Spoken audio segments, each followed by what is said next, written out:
ओम श्री सूर्याय नमः। Good morning sir. Good morning, good morning. Sir ये बजट के बारे में आप बताओ, या कि ओल्ड टैक्स स्ट्रक्चर अच्छा था या न्यू टैक्स स्ट्रक्चर अच्छा है? देखिए, स्टूडेंट बहुत ही अच्छा है। अब कुछ लोग तो साधारण शब्दों में जो है ना उसको बड़ा कॉम्प्लिकेटेड कर देते हैं। देखो, आप ऐसे समझिए ज़रा कि नंबर एक तो सरकार ने बहुत कुछ किया है, ऐसी बात नहीं है कि पहले जो था 5 लाख तक जो जिनकी इनकम थी उसको कोई टैक्स नहीं देना होता था, और अभी भी अब उसको आगे बढ़ा दिया कि अगर 7 लाख रुपए तक है तो भी आपको कोई टैक्स नहीं देना है। लेकिन इसमें पेच है।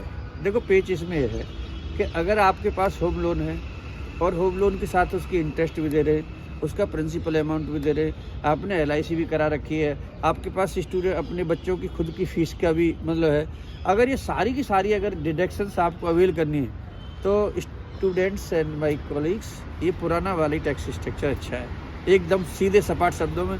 क्योंकि उसको इधर से इतना बताया जाए, इधर से तो मतलब, लेकिन जिनकी इनकम कम है, अब सवाल क्या उठ रहा था सरकार के सामने कि भाई कुछ लोग तो इन्वेस्टमेंट कर लेते हैं, मान लो घर भी खरीद लिया, उन्होंने LIC भी ले ली, सब कुछ।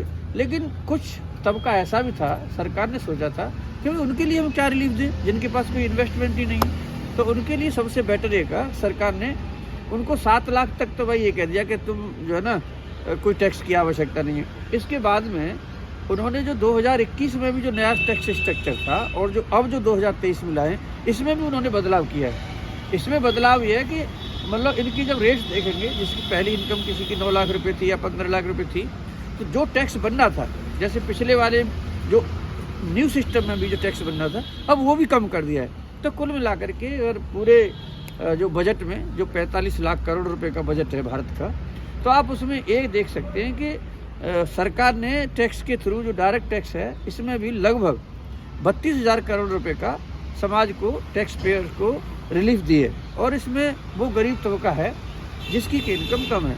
तो मेरे हिसाब से ये डिपेंड करता है कि अगर आपने इन्वेस्टमेंट किया है और अगर आपने होम लोन भी ले रखा है, उसकी इंटरेस्ट वगैरह दे रहे हैं, तो आपको पढ़ना। एक चीज़ और ध्यान रखना पड़ेगा जो है कि डिफ़ॉल्ट सिस्टम मतलब बच्चों को या कोलीग्स को या सबको नहीं समझाता। तो इसका मतलब ये है कि देखिए, एक बार तो आप जैसे आपने न्यू स्कीम ले ली, फिर आपको अच्छा नहीं लगा, फिर आपने ओल्ड में चले गए, तो एक बार तो कर सकते हो, लेकिन इसको बार बार नहीं अलाउड है। दूसरी चीज़ क्या है कि अगर आपने ओल्ड स्कीम के लिए, ओल्ड टैक्स स्ट्रक्चर के लिए अपने एम्प्लॉयर को नहीं बताया, तो ये डिफ़ॉल्ट मान लिया जाएगा कि आपने नया मतलब सिस्टम एडॉप्ट कर लिया। तो सरकार की तरफ से मेन मकसद ये है, जो आप सब लोगों को आना चाहिए, कि एक मतलब आज नहीं तो कल, मतलब 1 साल 2 साल के बाद में उनको ये पुराना जो टैक्स स्ट्रक्चर है इसको बदल करके नहीं लाना। हालांकि ये भी ध्यान रखना चाहिए, वर्ल्ड में भारत एक ऐसा कंट्री है जहाँ पे डायरेक्ट टैक्सेशन की भी दो मतलब ओल्ड स्कीम, पुरानी स्कीम, ये व्यवस्था और ये व्यवस्था है।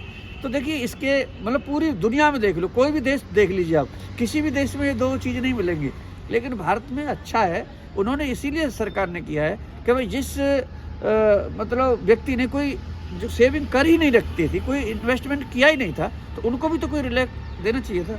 तो इससे क्या होगा कि जब आपके पास पैसा होगा तो आपकी थोड़ी सी मामूली से, ज़्यादा नहीं, मामूली सी डिमांड जनरेट हो सकती है। ये भी कोई ज़रूर नहीं है।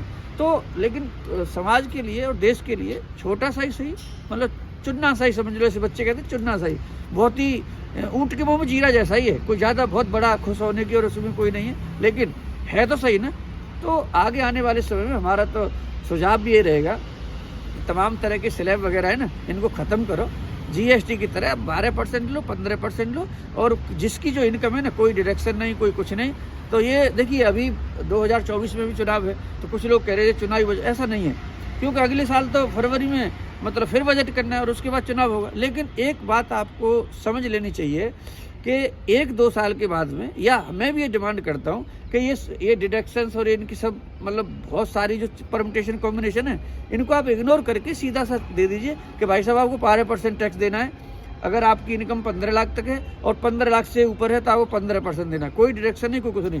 सरकार को ही फायदा, टैक्स के पेयर को ही फायदा, लोग भी ईमानदार बनेंगे, रेवेन्यू बढ़ेगा और आपकी थोड़ी सी इन्फ्लेशन भी कम होगी। अब इसमें एक पेच है कि सरकार, अगर टेक्निकल बातों में जाओगे तो सरकार क्यों चाहे कि इन्फ्लेशन कम हो, क्योंकि सरकार को जितना सारा इन्फ्लेशन होगा उतना सारा GST कलेक्शन होगा। तो ये परम्यूटेशन कॉम्बिनेशन चलते रहते हैं, ये सबके ऊपर की बात है कि सब बुद्धिजीवी लोग जो है थोड़ा सा बैठे, इस पर मंथन करें तो ये समाज में एक बहुत ज़्यादा विषमता नहीं फैल जाए, तो इस सब के लिए एजुकेशन इंस्टीट्यूशंस बने हुए, इसमें रिसर्च करें, जितना सरकार मान जाए उतना प्रयास करना चाहिए। इन्हीं शब्दों के साथ thank you very much. Thank you sir.